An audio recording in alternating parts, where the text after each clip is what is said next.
Welcome back. We are still here with our friend, Pastor Derwin Gray. Welcome back, Derwin. I love your story. It's been several times I've heard it, but every time I hear it, I hear something new. And it's just so inspiring. And so thank you for being here with us. Thank you. We want to talk about your new book. Yeah, before we talk about our new book, I sense like God wants to tell me something through you. What is it about my story that connects with your story that encourages you? First of all, the trauma, that's the obvious part, is that it's, so the original title of my book was One Less Scared Child. And everything you say just resonates so strongly. And I argued with God also. And I actually told Daniel the first time I had an opportunity to help, I said, nope, not doing it, not working with a bunch of drug addicts. I hate drugs and I hate drug addicts. And I said, God picked the wrong person.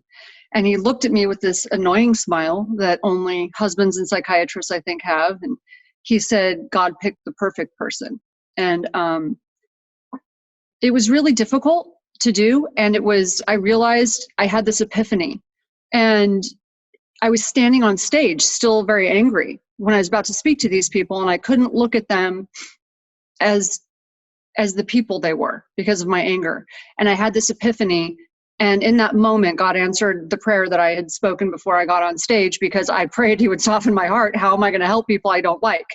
And so he softened my heart. And in that moment, I saw these scared children. They were just like me. They were not drug addicts. They weren't, criminals. They were just all scared children, just like I was growing up. They made different turns. They made different decisions. Somewhere along the line, it got messed up. But we all started off the same. And if I could help even one of them, there'd be one less scared child in the world. And when I hear your story, it reminds me of that. It reminds me of that scared child and overcoming. And you've just done so much to help so many people.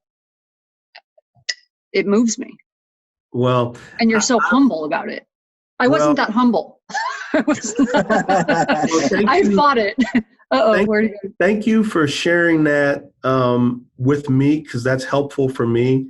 And one of the things that I love about God is that he doesn't waste any pain. Nope.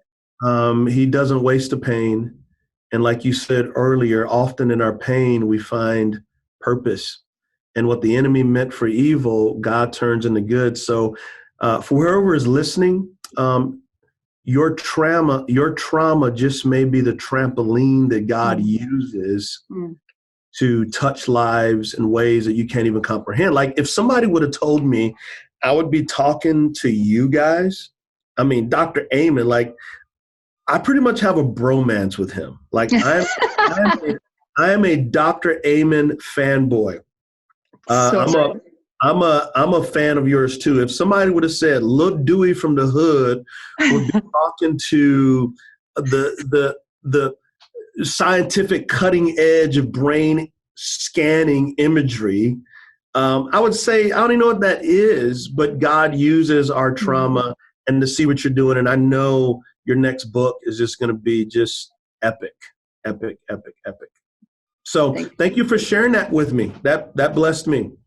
Thank you. So talk to us about your new book and why you wrote it and what people will get out of it. Yeah. So way back in 2015, as a pastor, so I'm doing counseling, I'm helping people, I'm trying to serve them. And I'm noticing, regardless if they're a Christian or not, regardless of economic status or not, regardless of male or female, there's this theme of, I want to be happy, but I'm not.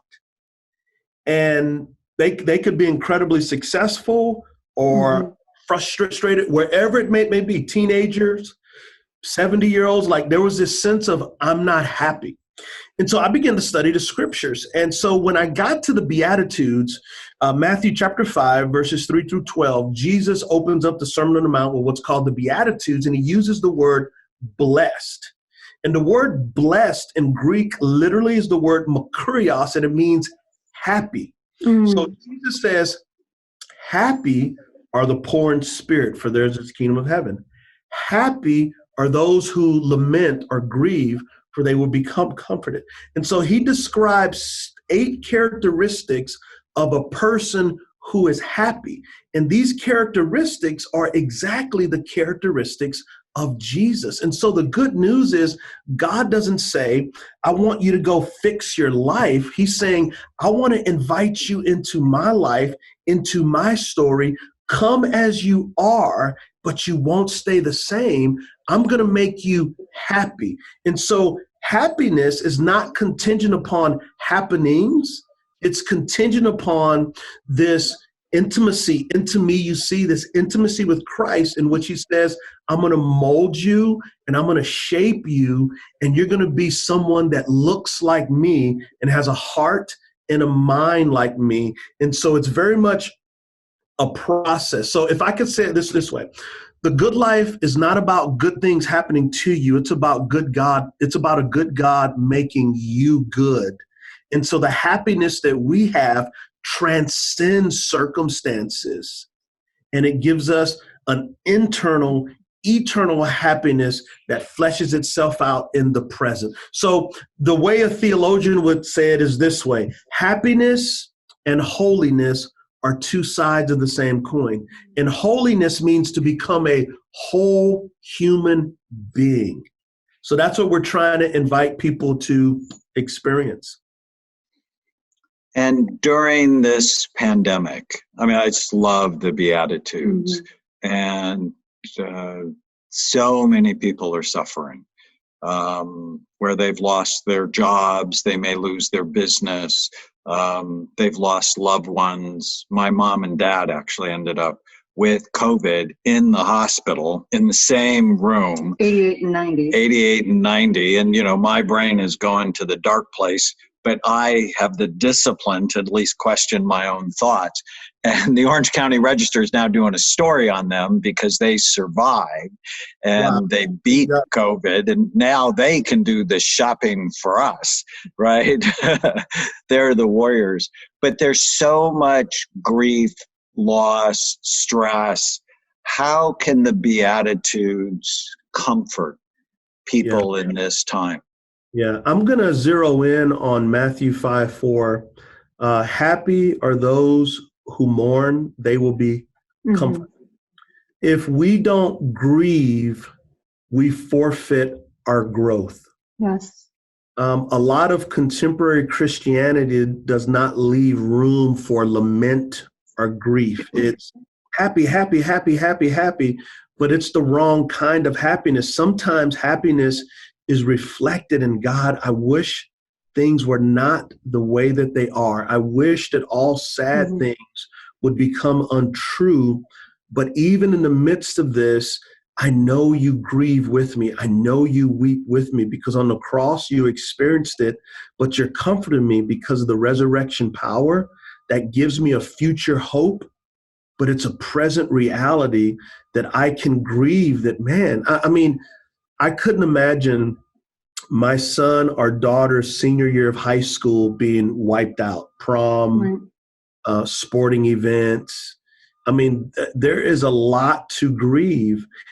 And I know as Americans, for the most part, we are first world people. We have a lot of comforts, but we still have to be honest about, man, this isn't what I thought it would be. And God is okay with that. And so our happiness is not this always a static, I'm running around. It's a happiness that is rooted in this confidence in God. I like to call it Godfidence. That even in the midst of grieving, there's a supernatural healing that takes place because we have solidarity with God.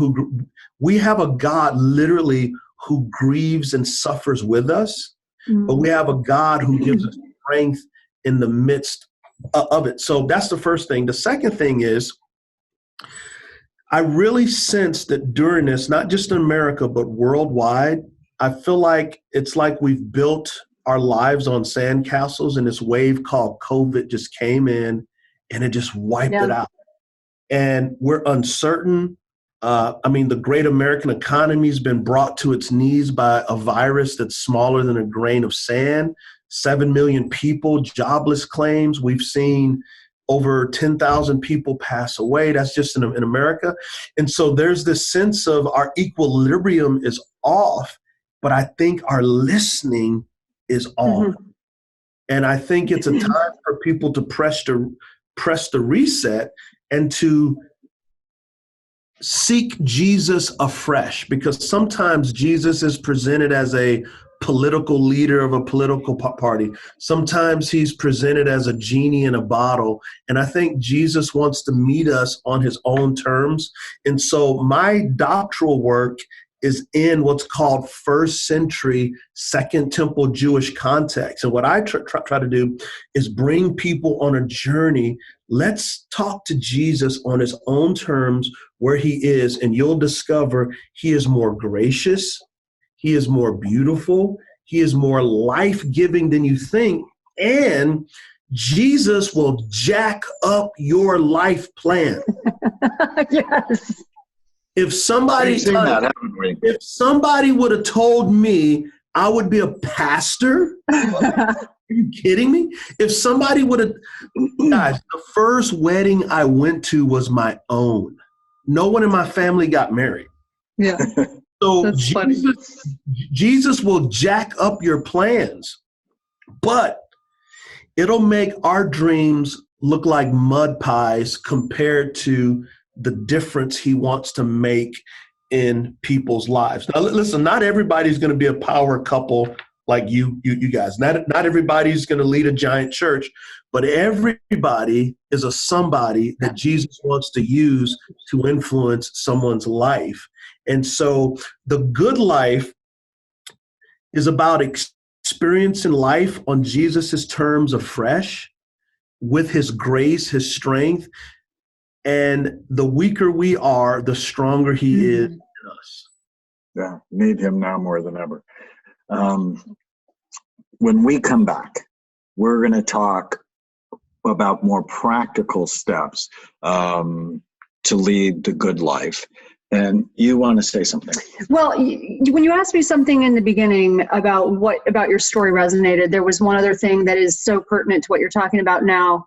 And that is, you said that, when you talked about your stuttering, when you were being called to speak, and you said, but God, why are you picking me? I stutter, and I have all of these in your mind. You're going through the reasons why you shouldn't be doing it. And I experienced that very, very same thing. There were so many times that there was a point in my story where I wished that a truck would hit me. I literally was so depressed I couldn't get out of bed. My life had just gone so far off the rails, and I wanted to die. And I thought, if there is a God, he doesn't love me. So forget it. Forget God.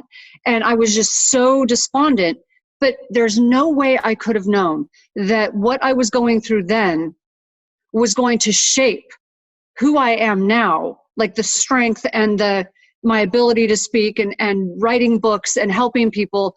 I had to go through that grief to get the insight and the empathy and the strength to do what I do now. And there's no way I could have seen that. Like you said, it's 2020. And it's so important for people right now going through this process, this grieving, that they are able to have someone that's gone through this that they can watch and go, wait, they've been through a lot.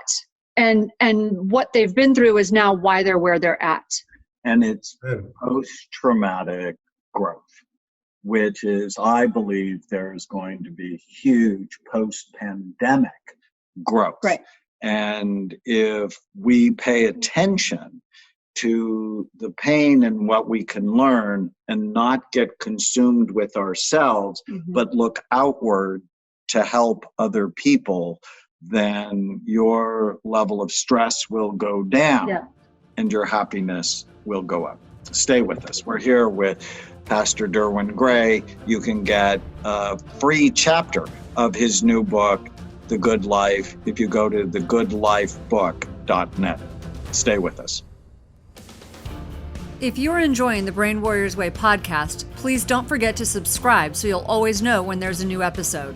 And while you're at it, feel free to give us a review or 5-star rating, as that helps others find the podcast. If you're considering coming to Amen Clinics or trying some of the brain healthy supplements from BrainMD, you can use the code podcast10 to get a 10% discount on a full evaluation at amenclinics.com or a 10% discount on all supplements at brainmdhealth.com. For more information, give us a call at 855-978-1363.